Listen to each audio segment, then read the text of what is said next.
Hello friends, ఇవాళ నేనైతే chicken curry చూపిస్తున్నా. సెమీ గ్రేవీ, ఎక్కువ గ్రేవీ ఉండదు. దీనికి 1 kg చికెన్కు 3 ఆనియన్స్ కట్ చేసి వేసుకున్నా. ఇప్పుడు ఈ ఉల్లిపాయలు వేగిన తర్వాత చికెన్ వేసుకుందాం. ఉల్లిపాయ వేగింది. ఇప్పుడు 2 స్పూన్ల అల్లం ఎల్లిగడ్డ వేస్తున్నా. ఎందుకంటే 1 kg చికెన్ కాబట్టి అల్లం ఎల్లిగడ్డ ఎక్కువనే పడుతుంది. సో ఇలా కలుపుకున్నాను. కొంచెంసేపు ఉల్లిపాయలు వేగినాయి, అల్లం ఎల్లిగడ్డ పేస్ట్ కూడా మంచిగా వేగింది. ఇప్పుడు మనం చికెన్ వేసుకుందాం. ఓకేనా? సో చికెన్ కడిగి నీటిలో పక్కకు ఫస్ట్ పెట్టుకున్నాను నేను.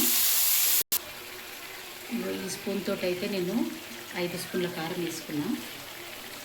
ఎందుకంటే 1 kg చికెన్ కాబట్టి పడుతుంది. సో ఉప్పు తగినంత ఆల్రెడీ నేను ఉల్లిపాయలలో వేసేసిన. ఇప్పుడు దీన్ని మంచిగా కలుపుకుందాం.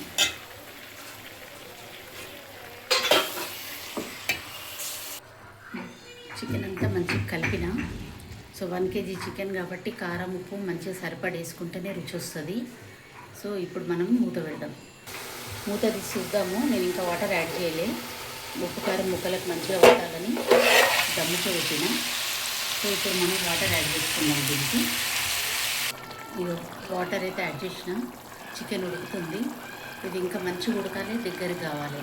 అప్పుడు వెరీ సింపుల్ రెసిపీ. ఓన్లీ ధనియాల పొడి, గరం మసాలా యాడ్ చేసుకొని స్టవ్ ఆఫ్ చేసేస్తే ఎంతో రుచి. మీకు ఇష్టం ఉన్న వాళ్ళు నిమ్మకాయ వండుకొని అట్లా తినొచ్చు. చాలా బాగుంటుంది. ఓకేనా? చూద్దాం ఇంకా దగ్గర కానీ. ఇప్పుడైతే చూద్దాము. మూత తీసి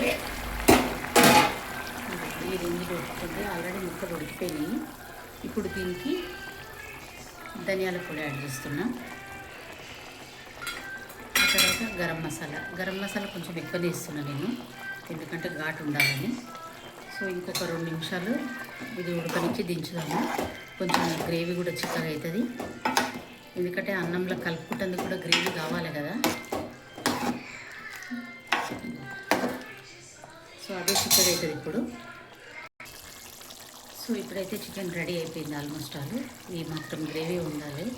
ఇక లాస్ట్గా కొంచెం కొత్తిమీర చల్లుకుందాము. ఫైనల్గా ఇక తినేసేయచ్చు.